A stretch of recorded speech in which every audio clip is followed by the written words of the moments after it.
I want to give a brief overview of our department. We have 4 professors and 2 associate professors and 27 residents. We are working in 4 units headed by Dr. Ricky Mathur, Dr. Rajat Jangir, Dr. Anand Sharma and Dr. Sandeep Kumar.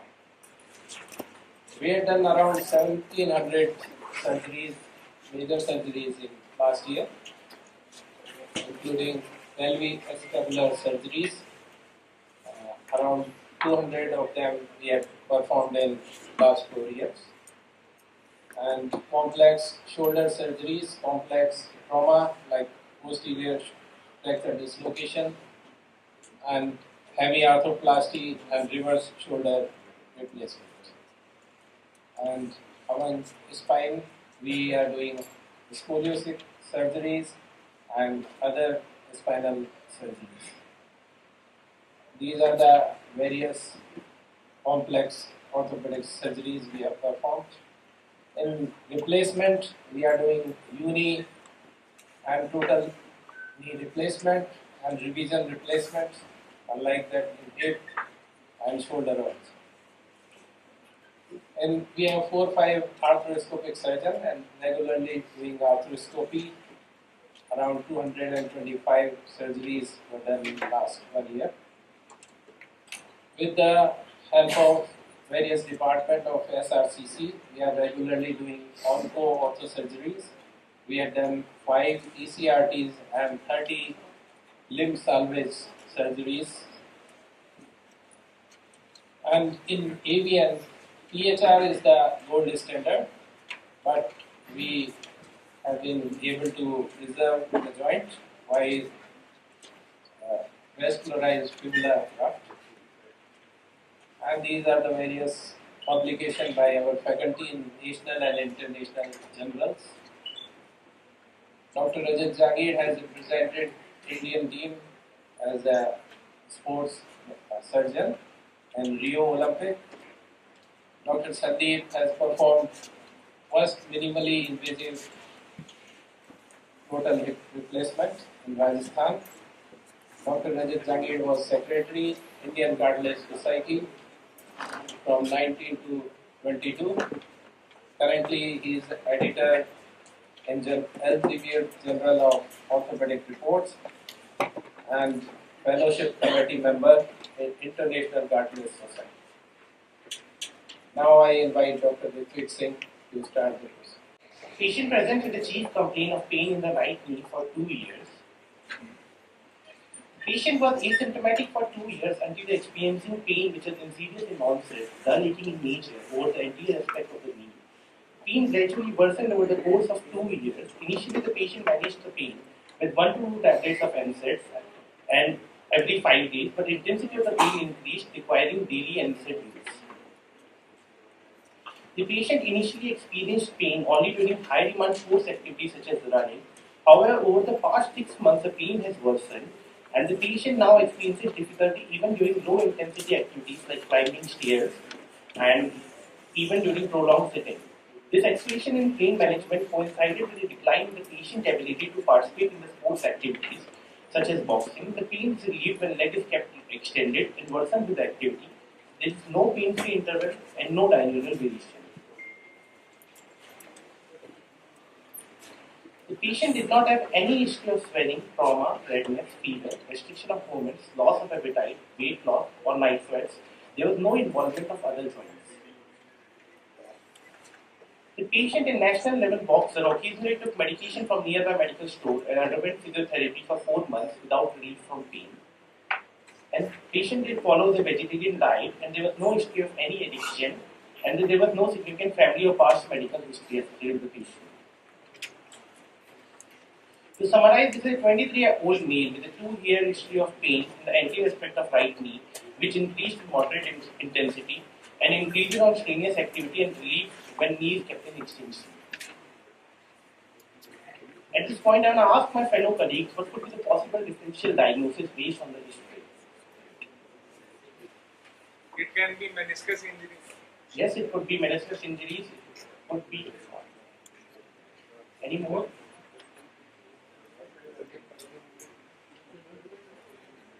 Could be a possibility for the gout, but it's not evident. But we'll be coming to the differences over here. Any more of that?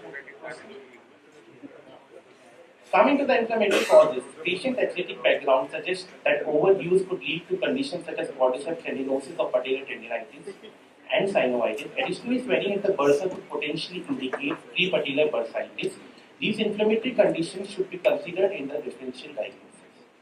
Coming to the metabolic causes, gout, it usually involves small joints, first metatarsophalangeal joint, with redness over them and pain, but at this point should be considered as a differential. Coming to the pseudo-gout, which also involves a single large joint with a history of pain, fits better to the diagnosis and kept as a differential over here. In India, infectious causes remains an important consideration, but since our patient did not exhibit fever, the likelihood of the infection is reduced. Tuberculosis, for example, typically presents with a long history of the constitutional symptoms, such as weight loss and evening rise of temperature. Despite the absence of the contributing factors in this patient, TB will be included in our differential diagnosis. Due to the presence of subacute infective pathology, it tends to have slower progression with minimal symptoms. Pyogenic also kept as a differential in our case. Among the degenerative causes, chondromalacia is an important differential as the patient has a long history of playing sports with knee pain for the last 2 years, so it could be a possibility. Coming to the trauma, trauma remains a significant consideration despite absence of a history of a direct trauma, giving the patient application at the national level ability. Potential causes could include undiagnosed meniscus or ligament tears, overlooked osteochondral fractures, most likely patella, or possibly chondral injuries. Coming to the neoplastic, the patient's long history remains an important factor, thus continues to be significant consideration in our differential diagnosis. Further data would be necessary to definitely rule out all the current potential differential diagnoses.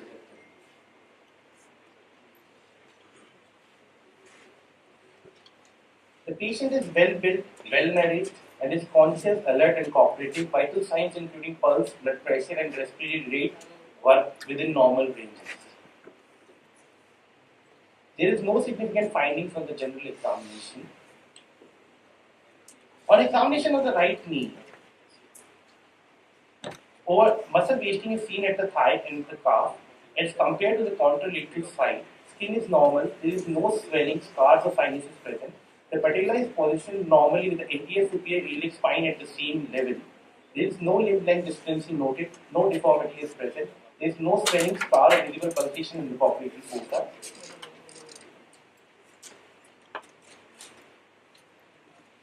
Temperature was normal compared to the other side. There was no superficial tenderness noted. Deep tenderness was positive at the medial facet of the patella. You can see here the deep tenderness was positive. And coming to the deep tenderness was checked on the various locations like lateral epicondyle, medial epicondyle, joint line, pes insurinus, lower pole of patella, tibial tuberosity, and fibular neck, all were negative, except the medial facet of the patella. The patellar joint test was positive, indicating potential patellofemoral joint pathology in our case. There was no evidence of synovial hypertrophy, abnormal pulsation, or swelling in the popliteal fossa. Additionally, the patellar tap test was negative in our case. Special test for ligament and meniscus stability yielded negative results in our case. Calf and thigh circumference showed a 1 cm reduction compared to the contralateral side. The thigh circumference was 50 cm on the affected, 51 on the normal, whereas the calf circumference was 32 on the affected and 33 on the normal. The instrument shown in this picture is a goniometer used to measure the angles. Cordyceps angle measured in our case is 14 degrees. There was no shortening of flexion deformity in the case. The intermalleolar distance was 2 cm and intercondylar distance measured was 0 cm. The patient's gait was normal, left knee range of motion was normal with flexion up to 135 degrees and extension up to 0 degrees. Rest of the system examination, nothing was significant. To summarize, we have a 23-year-old male with presenting pain over the anterior aspect of the knee, initially appearing during high demand sports activities like running. Over the past 6 months, the pain has worsened and now affecting lower intensity activities like climbing stairs and prolonged sitting. The decline in the activity has impacted the patient's ability to participate in the sports, especially boxing. The pain is relieved at rest when leg is kept in the straight position.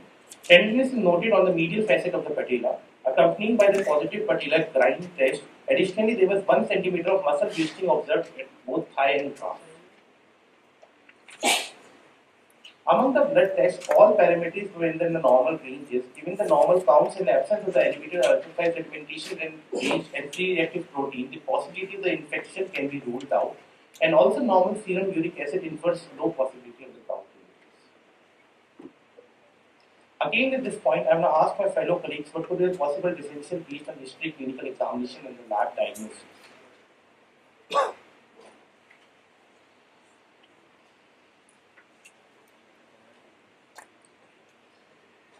Among the differential diagnosis of the inflammatory etiology, both quadriceps and patellar tendinitis were excluded based on the absence of the superficial tenderness over the respective tendon insertions. Additionally, the positive results of the active quadriceps test further supports exclusion of these conditions. While there was no evidence of the synovial hypertrophy, the potential presence of the synovitis remains a consideration at this point. So we'll be keeping synovitis as a differential. Coming to the prepatellar bursitis, the absence of both the swelling and tenderness over the bursa indicates exclusion from the current diagnostic conditions.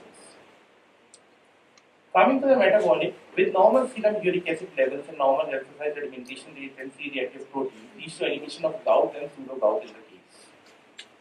Regarding the possibility of the infective etiology, its likelihood appears remote given the absence of the characteristic features typically associated with infection. Infective conditions commonly manifest with a prolonged clinical history with constitutional symptoms like fever.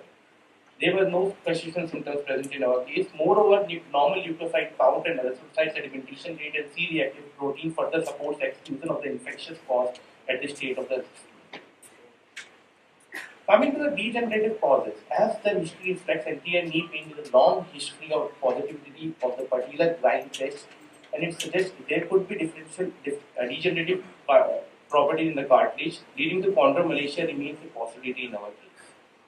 Coming to the trauma, as a result of the special test for the meniscus and ligamental stability yielded negative results, meniscus and ligament injuries are ruled out.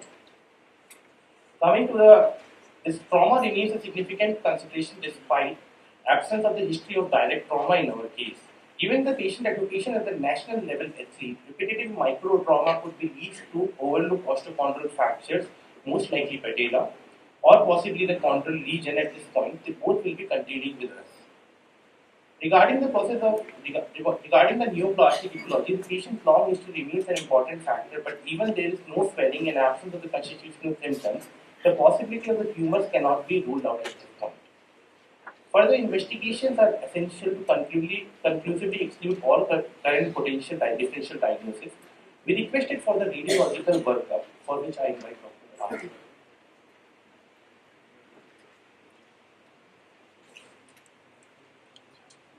Good morning, everyone. So this is the radiograph knee, anterior-posterior view and the lateral view, where all osseous structures appears normal. The joint face appears normal. There is no obvious evidence of joint diffusion or bony erosion, and there is no obvious evidence of soft tissue calcification and a soft tissue mass. Henceforth, as the radiograph of knee appears normal, so MRI knee was advised for further evaluation. But before we delve into the MRI knee findings, let's quickly discuss about the basic sequence which we usually do in musculoskeletal radiology. MRI knee protocol comprises a group of MRI sequence to routinely assess the knee for internal pathologies such as meniscal, ligament, and cartilage injury. Basically, proton density with or without fat saturation are usually the mainstay. A T1 sequence is usually included to facilitate the assessment of any incidental marrow or soft tissue lesion. Proton density weighted images are usually done for detailed anatomy, and the fat in it helps to delineate the structures better. Proton density fat saturation is the best sagittal sequence for meniscal tear detection, and fat saturation helps to reveal the fluid better, such as marrow edema, fat bed edema, etc. So here is the normal MRI knee PD sequence. You can appreciate patella, femur. We can also see the smooth and regular medial patellofestoral articular cartilage and the lateral patellofestoral articular cartilage. This is the proton density and proton density fat suppressed axial view MRI knee of our patient. What we can appreciate here is the focal full thickness cartilage defect at patellar ridge, measuring approximately 1 into 1 centimeter. And in PDFS, we can appreciate hyperintensity and focal underlying subcondylar edema. These are the sagittal acquisition, PDFS and PD sequence of our patient. In this also, we can appreciate focal full thickness cartilage defect and with underlying subcondylar edema. So, summing up the radiological findings, the radiological diagnosis was full thickness focal cartilage defect in patella. Now, I would request Dr. Ritvik to please continue the case.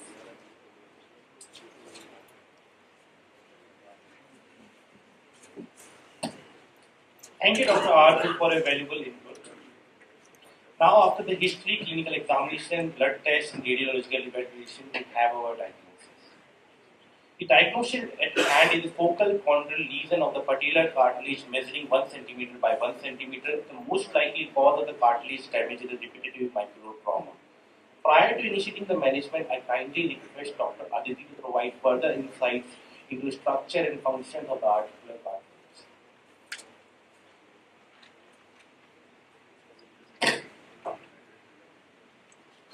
Good morning, dignitaries. I'm Dr. Aditi Singh, first year resident in anatomy department. Today we are going to discuss on the topic cartilage. Cartilage is a special type of dense connective tissue designed to support, to bear weight, and to withstand tension, torsion, and bending. It is basically classified into 3 types: the hyaline cartilage, the elastic cartilage, and the fibrocartilage. Today we are going to discuss about one of the type of a hyaline cartilage, which we call as an articular cartilage. Articular cartilage is a type of hyaline cartilage without perichondrium.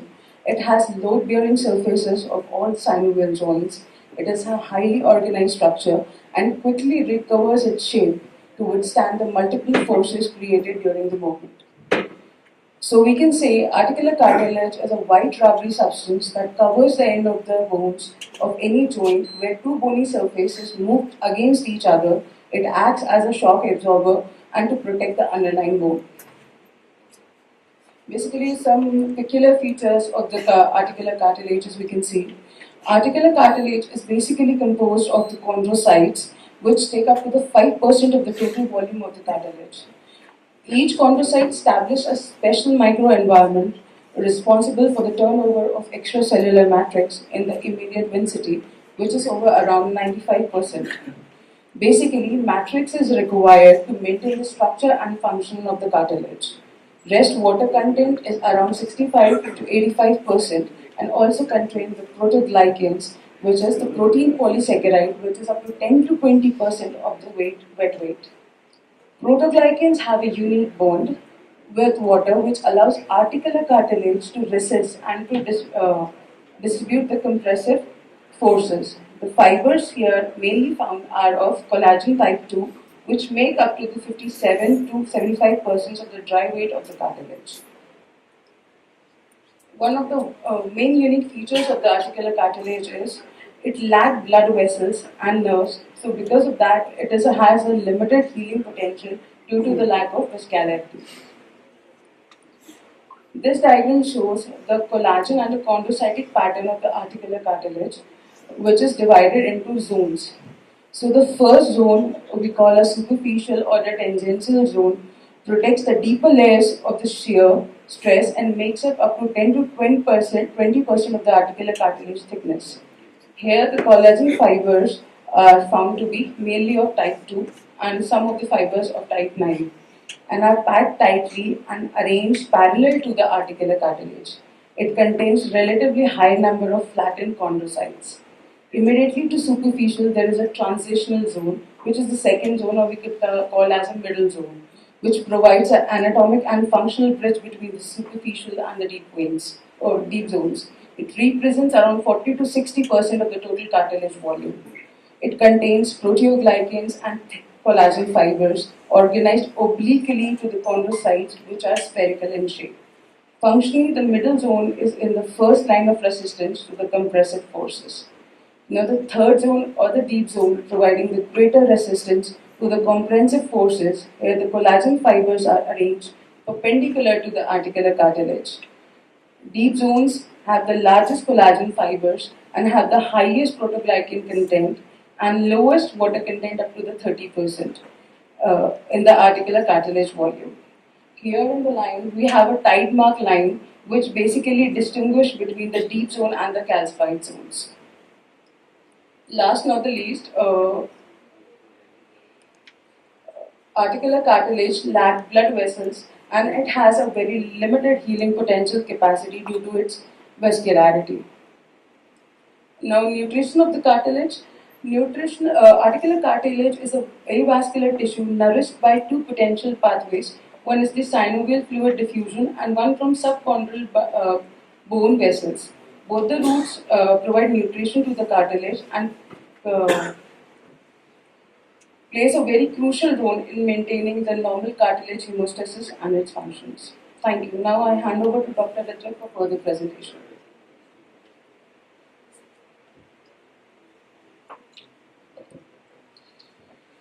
I thank Dr. Aditi for her valuable inputs regarding the understanding of the structure of the cartilage and its functions. The lesion was classified according to the grading system of the International Cartilage Repair Society. Due to its extension into subchondral bone, we can see we categorize the lesion as grade 4, leading to a definitive diagnosis of patellar chondral lesion grade 4. Considering our patient's status as a national level athlete and treatment objectives are centered on facilitating early return to the sports, alleviating pain and enhancing functionality, the primary goal is to restore the smooth surface of the articular cartilage and align its biochemical and biomechanical properties to those of the normal hyaline cartilage. Over the past century, various treatment options have been developed for addressing cartilage issues. These include arthroscopic debridement, which includes the formation of the fibrocartilage and serves as a palliative treatment for patients experiencing minimal symptoms.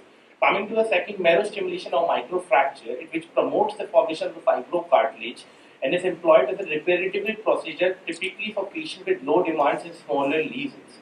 Coming to the third, osteochondral autograft transplantation, which generates hyaline cartilage and serves as a reparative procedure suitable for both low and high demand patients with smaller lesions.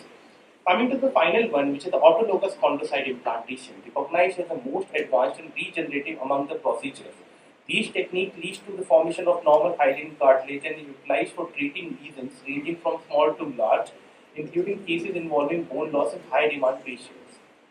Among the options considered, arthroscopic debridement and marrow stimulation are ruled out because they result in the formation of the fibrocartilage rather than hyaline cartilage, which is necessary for restoring the normal anatomy in a high demand patient. Coming to the osteochondral autograft transplantation is also not suitable in this case due to the specific nature of the lesion located at the median ridge, which complicates the restoration of the smooth articular surface. Therefore, the best treatment option in this scenario is the autologous chondrocyte implantation, which was chosen as the preferred treatment for achieving best outcome in our patient. The selected final procedure is the autologous chondrocyte implantation, which has evolved over the years into 3 generations. Initially, the first generation involved injecting autologous chondrocyte under a patch of periosteum, necessitating a 2-stage procedure, complicating including periosteal hypertrophy with bone formation, and it was not done in the case. The second generation, which involves injecting chondrocyte under a collagen patch, was also not done due to loosening of the patch and leakage of the chondrocytes. Finally, the third generation, the most advanced one, which represents the most advanced approach using fibrin glue with cultured chondrocytes, was chosen for the superior effectiveness and outcomes. Procedure was done in 2 stages. Both the stages were done under spinal anesthesia. The initial stage involving arthroscopy coupled with a biopsy and subsequently chondrocyte culture. Following this, a preparatory period of 4 weeks is mandated for the cultivation of autologous chondrocytes and then be processed to the stage 2. During the second stage, the debridement is performed alongside the implantation of the chondrocytes within the gel matrix. Subsequently, the patient went a structural rehabilitation regimen for the recovery and the functional outcome. The biopsy was carefully extracted from the superior aspect of the medial femoral condyle, which is the non-weight bearing area of the knee, thereby minimizing the risk of the complication related to cartilage loss. Here we can see the biopsy being taken, and biopsy specimen having it precisely measured, ensuring 3 mm of the cartilaginous graft with 3 mm of the osseous attached to it. It is being transported following extraction into its inner sterile wire and transported for the chondrocyte culture. The sample was collected from Mahatma Gandhi Medical College, Jaipur, and subsequently transported to Regrow Lab in Pune, Maharashtra, which is the only GMP certified lab in the country, ensuring that a cold chain is maintained throughout the transportation process. Chondrocytes were cultured in the laboratory, cell counts were measured during the process, and when the target cell count of achieved of 12 million autologous live cultured chondrocytes in 0.4 ml DMEM solution developed modified legal medium and were notified at the end of the 4th week, and patient was notified and called for the second stage. Following receiving of the cultured chondrocyte, patient was called for the second stage of surgery. And now second stage of surgery is done while opening of the joint by medial parapatellar approach for mini arthrotomy. The stage 2 procedure comprises of 2 steps, primarily debridement, then the chondrocyte culture. Here we can see the cartilage defect is being measured. We can see it is measuring of 0.7 centimeter throughout all the sides. We measure the cartilage defect. We can see it is being measured throughout all the sides and it is 0.7 centimeter. Now, after measuring of the cartilaginous defect, we go towards the second stage of the process, which is the defect debridement of the cartilaginous defect. Defect is being debridement with a rim being created and with measuring of the lesion 1.2 by 1.2 centimeter with curettage up to the subchondral bone. After curettage, we see is there any loose cartilage present or loose or soft cartilage present around the lesion or not. We can see there are various spots of the soft cartilage presenting around the lesion where we can see probing with it, and we can see the final effect of the cartilage is much more than we anticipated in the beginning. After the loose cartilage removal, we have a final lesion measuring around removal of the loose cartilage has been done. You can see the final lesion which measures around 2 cm by 1.2 cm, which was earlier initial effect of 0.7 cm when we started before debridement. And now we can, after debriding of the lesion, we can move towards the second stage of the procedure, which is the chondrocyte implantation.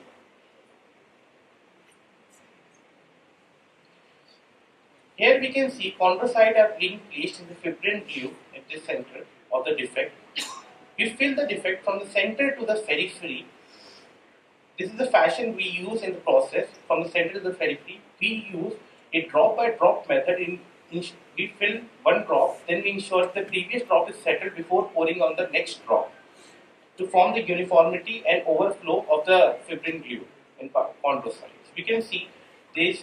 We can see the defect is being filled by drop pressure from the center to the periphery, and we can see at the end the final defect has been completely being filled.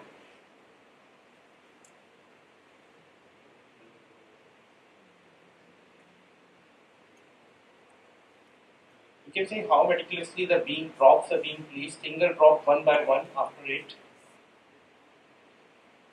After waiting for 8 minutes, we check for the integrity and stability of the graft with continuous flexion extension movements of the knee. We do around 8 to 10 flexion extension movements in the knee to see the graft is placed on its place or not. If the graft dislodges during the process, we can repeat the same process again. But in our case, the graft was securely placed. After completing the procedure, we now close the wound with the application of the brace. This is the final result obtained at the end. So we can see the defect is completely filled and obliterated, maintaining the smooth surface of the articular cartilage. In our patient, the following post-op management was followed with dressing and static quadriceps exercises with hamstring and closed-chin knee bending exercises on day 2, which allowing the knee bending or achieving of 30 degrees by the end of the 7th day. On the 14th day, suture removal was done along with the partial weight bearing achieving total goal of 60 degrees of knee flexion. Till day 21, 90 degrees of knee flexion was achieved, planned to increase to 120 degrees by 28 days, and we achieved that. After day 35, full knee bending was achieved with patient allowing to bear full weight on the knee. By the time of 1 year, the patient returned to the continuance to the sporting activity. For discussing the rehabilitation protocol in our patient from day 35 to 1 year, I would like to request Dr. Parnika from Department of Good morning, everyone. As told by Dr. Ritvik about the surgery, now let's move on to the rehab phase. The rehab phase was divided into 7 phases. The first phase was the immediate post-op phase, which started from day 0 and ranged till 1 week. The first thing with what we did was to protect the graft as it was the initial phase. After that, we continued with the full extension brace and started with the knee flexion ranging from 0 to 30 degree. The next phase was to restore the mobility of the patient, which ranged from 2 to 3 weeks. In this, the flexion which was onto 30 degrees, we increased that flexion to 60 degrees with passive knee extension. We introduced the patient with toe touch walker for his mobility. The third phase was strengthening, which ranged from 4 to 6 weeks. It included pain-free active knee flexion. We made the patient do knee flexion, which was pain-free, and it was of 125 degree. We performed hamstrings and quadriceps isometrics with the patient. Closed kinematic exercises were done, and recumbent cycling was also done. The fourth phase was independent movement, ranging from 7 to 12 weeks post-surgery. Open kinematic quadricep exercises were introduced to the patient. We did all the patellar mobilization, including all the directions. Isometrics were continued, and we introduced proprioception exercises to the patient. After this, the main goal was to return to the daily activity, which ranged from 3 to 6 months. We started with the gait training of the patient, cycling, and the open kinematic exercises were continued. Sixth phase was to introduce with the recreational activities, which ranged from 6 to 9 months. The patient was able to jog. By continuing the strengthening, we introduced with the squatting and the balance exercise to the patients. The last and final phase was to return to the full activity, that is to his sports. For that, which ranged from 9 to 12 months, we introduced with plyometric exercises like box jump, squat jump, and all the sports related activities which was essential for the patient. Thank you. Thank you, Dr. Parnika, for your input. As we saw, such small defect underlying such a great complexity and importance of the articular cartilage with its non-healing properties and the advancement of the newer technology for the articular cartilage repair, helping us to restore the normal cartilage of the joint. I'm happy to say, after having the follow-up of 2 years, our patient has underwent full recovery and with the continuation of the sports as a boxer with no complaints of pain. For the literature review, I'd like to call Dr. Gandhi. Very good morning to all of you. So from the anatomy of articular cartilage, we know that it is a very specialized structure. It is having a very limited healing potential because it lacks vascular supply, and also there is very less of a diffusion from the joint fluid, which leads to its nutrition. So the journey of articular cartilage repair, it started with a sentence by John Hunter in 1743 that the cartilage injury is very troublesome, and once injured, it is seldom repaired. There are many options for the cartilage repair. We have first option, that is debridement. We just remove the loose cartilage flax, so the patient is symptom free because of the mechanical impingement which was there has been removed. And the second option is doing the micro holes, micro punctures to the subchondral bone. It leads to escape of some of the marrow elements that leads to formation of a fibrocartilage. Another process is a replacement of the cartilage from the non-weight bearing portion, that is known as a osteochondral cylinder transfer technique.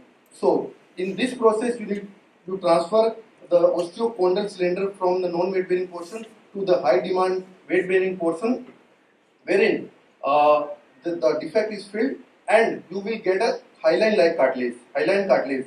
And another process which is known as autologous chondrocyte implantation, you take the biopsy of the chondrocyte, the cartilage, and you grow in the laboratory, then you implant it again So the first two process, it leads to formation of a fibrocartilage which is having a collagen type 1, and it can be done for a low demand patient as well as for a smaller lesion, but the effects are not very durable.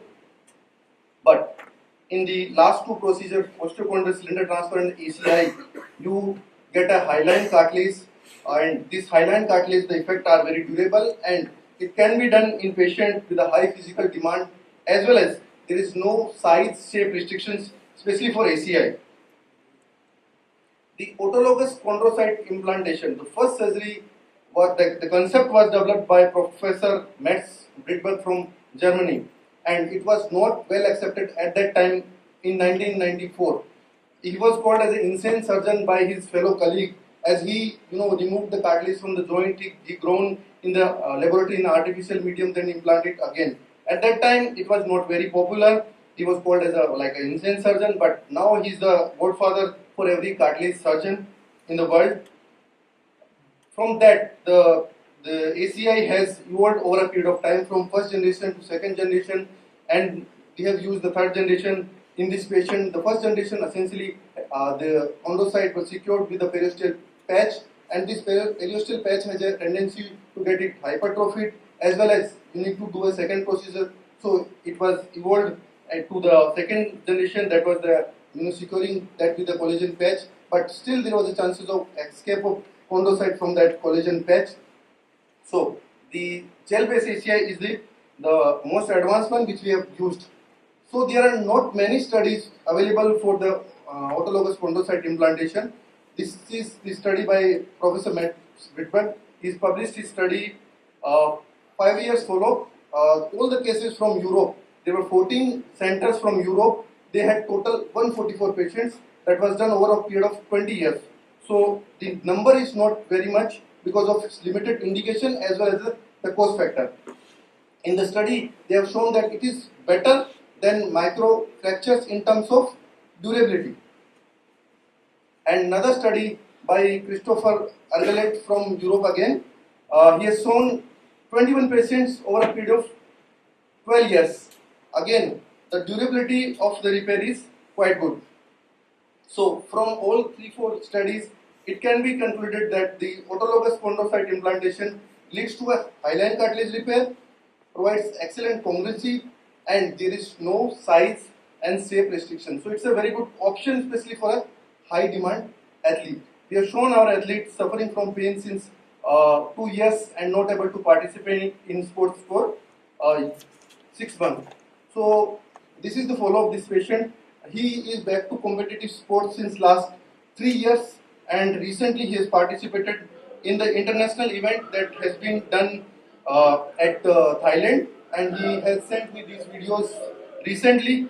The first video, the white shirt, the second video, the shirtless man, and in the third video, the blue one. So he is participating even at the international level since last 4 years. No pain, all range of motion good for this patient.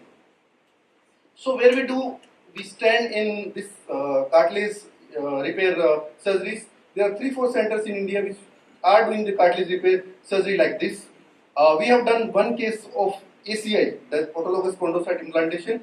One case is pending due to we have deferred this patient because the pathology is progressive in this patient. Once the pathology settles in, we have a definitive lesion size, then we do the ACI in this patient. We have done 23 cases of osteochondral cylinder transfer for different indications, and we have also done 50 cases of microfractures. When you do some ligamental surgery, there is a small cartilage lesion that can be dealt with the microfracture surgery.